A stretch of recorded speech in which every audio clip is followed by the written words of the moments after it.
Hello guys, welcome back to the world affair.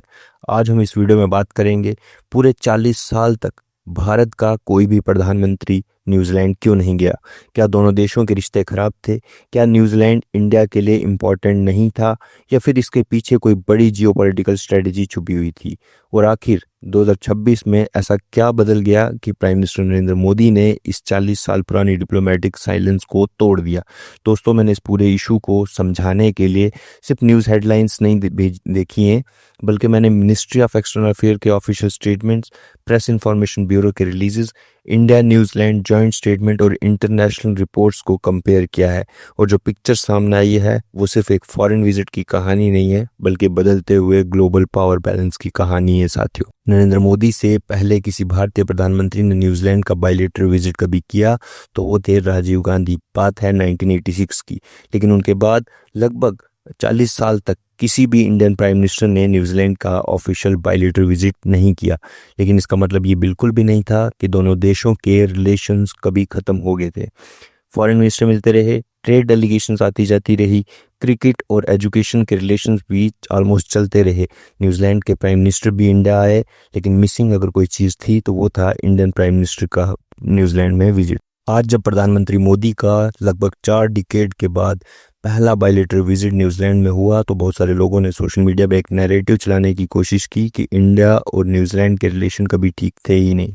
लेकिन reality कुछ और है। दोनों देश डेमोक्रेसी में बिलीव करते हैं, दोनों कॉमनवेल्थ के मेंबर भी हैं, दोनों रूल बेस्ड इंटरनेशनल ऑर्डर की बात भी करते हैं। फिर प्रॉब्लम क्या थी? सबसे पहले रीज़न आता है जियोग्राफी। अगर आप मैप देखें तो न्यूजीलैंड दुनिया का सबसे आइसोलेटेड डेवलप्ड कंट्री में से एक है। जब कोई इंडियन प्राइम मिनिस्टर ओशन में विजिट करता था तो ऑस्ट्रेलिया नेचुरली उसकी प्रायोरिटी बन जाता था। रीज़न उनमें से ये भी है कि लार्जर इकोनॉमी है, बिगर इंडियन डायस्पोरा है, मोर ट्रेड है, और स्ट्रेटेजिक इंपॉर्टेंस जो है ऑस्ट्रेलिया की ज़्यादा है। इसीलिए ऑस्ट्रेलिया का विजिट होता रहा और न्यूजीलैंड अक्सर डिप्लोमेटिक इटर्नी से बाहर रहता गया। 1980 से लेकर के 2010 तक इंडिया की फॉरेन पॉलिसी की प्रायोरिटी कुछ और थी। एक तरफ पाकिस्तान के साथ टेंशन्स, दूसरी तरफ चाइना, कोल्ड वॉर के बाद अमेरिका के साथ रिलेशंस, रशिया के साथ डिफेंस पार्टनरशिप, मिडिल ईस्ट से एनर्जी सिक्योरिटी, इन सब के बीच south Pacific region naturally top priority नहीं बन पाया। अब आते हैं तीसरे और बहुत ज़्यादा प्रैक्टिकल रीज़न पर, वो है ट्रेड। कई सालों तक इंडिया और न्यूजीलैंड के बीच एनुअल ट्रेड बहुत लिमिटेड रहा। जब किसी देश के साथ ट्रेड वॉल्यूम कम होता है तो naturally prime minister level visit भी कम होते हैं। उस समय इंडिया का major focus America, Europe, Gulf countries और ईस्ट एशिया पर था। शायद आपको पता ना हो, लेकिन इंडिया और न्यूजीलैंड ने फ्री ट्रेड एग्रीमेंट की नेगोशिएशंस 2010 में शुरू की थी, लेकिन बात आगे नहीं बढ़ सकी। सबसे बड़ा इशू था डेयरी सेक्टर। न्यूजीलैंड दुनिया के सबसे बड़े डेयरी एक्सपोर्टर में से एक है और इंडिया दुनिया का सबसे बड़ा मिल्क प्रोड्यूसर है, जहां crores of small dairy farmers अपने लाइवलीहुड पर डिपेंड करते हैं। इंडिया का कंसर्न था कि अगर डेयरी इंपोर्ट्स बहुत ज़्यादा खुल गए तो देश के छोटे डेयरी फार्मर्स पर प्रेशर आ सकता है। इसी वजह से नेगोशिएशन सालों तक रुकी रही। शायद आपको पता ना हो, लेकिन इंडिया और न्यूजीलैंड ने फ्री ट्रेड एग्रीमेंट की नेगोशिएशन 2010 में शुरू कर दी थी, लेकिन बात आगे नहीं बढ़ सकी। सबसे बड़े इश्यूज थे डेयरी सेक्टर।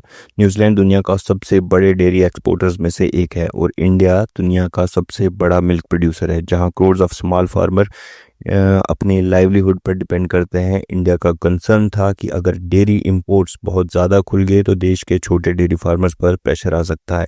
इसी वजह से नेगोशिएशन सालों तक रुकी रही और फिर पिछले कुछ सालों में दुनिया बदल गई। चाइना पैसिफिक रीजन में रैपिडली अपना इन्फ्लुएंस बढ़ाने लगा। इंडो पैसिफिक दुनिया का सबसे इंपॉर्टेंट स्ट्रेटेजिक रीजन बन गया। सप्लाई चेन्स को डाइवर्सिफाई करने की बात होने लगी।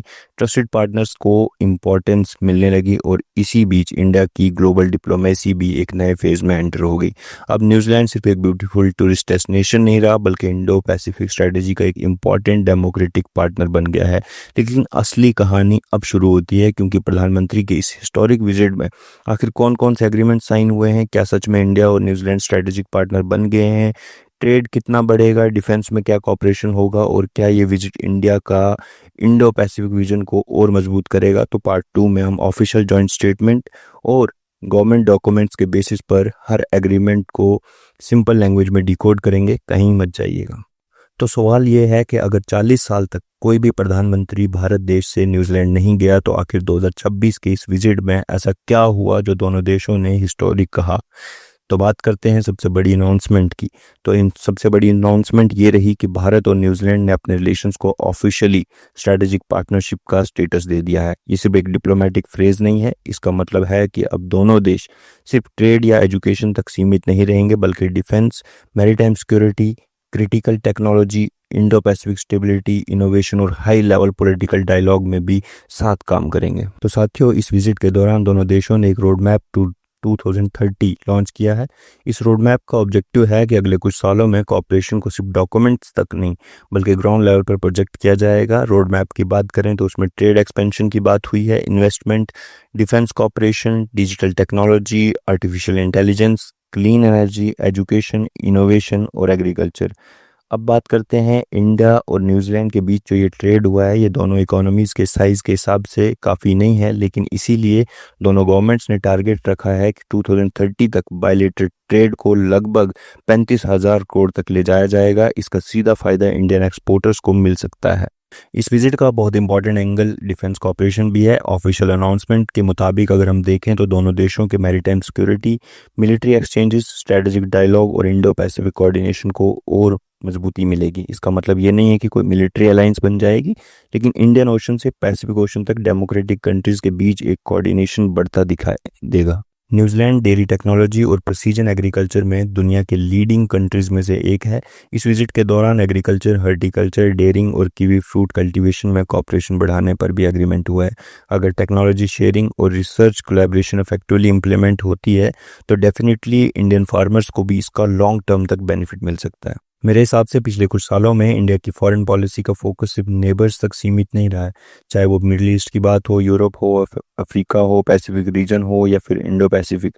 इंडिया अपनी डिप्लोमेटिक प्रेजेंस को कंटिन्यूसली एक्सपेंड कर रहा है। अगर आज 40 साल बाद न्यूजीलैंड जैसे डेवलप्ड डेमोक्रेसी के साथ स्ट्रेटेजिक पार्टनरशिप साइन होती है तो ट्रेड टारगेट इंक्रीज होगा, डिफेंस डायलॉग डीपन होते रहेंगे, टेक्नोलॉजी और इनोवेशन में कॉपरेशन बढ़ता रहेगा। तो मेरी नज़र में ये सिर्फ एक फॉरेन विजिट नहीं है, बल्कि इंडिया की लॉन्ग टर्म ग्लोबल पोजीशनिंग का हिस्सा है।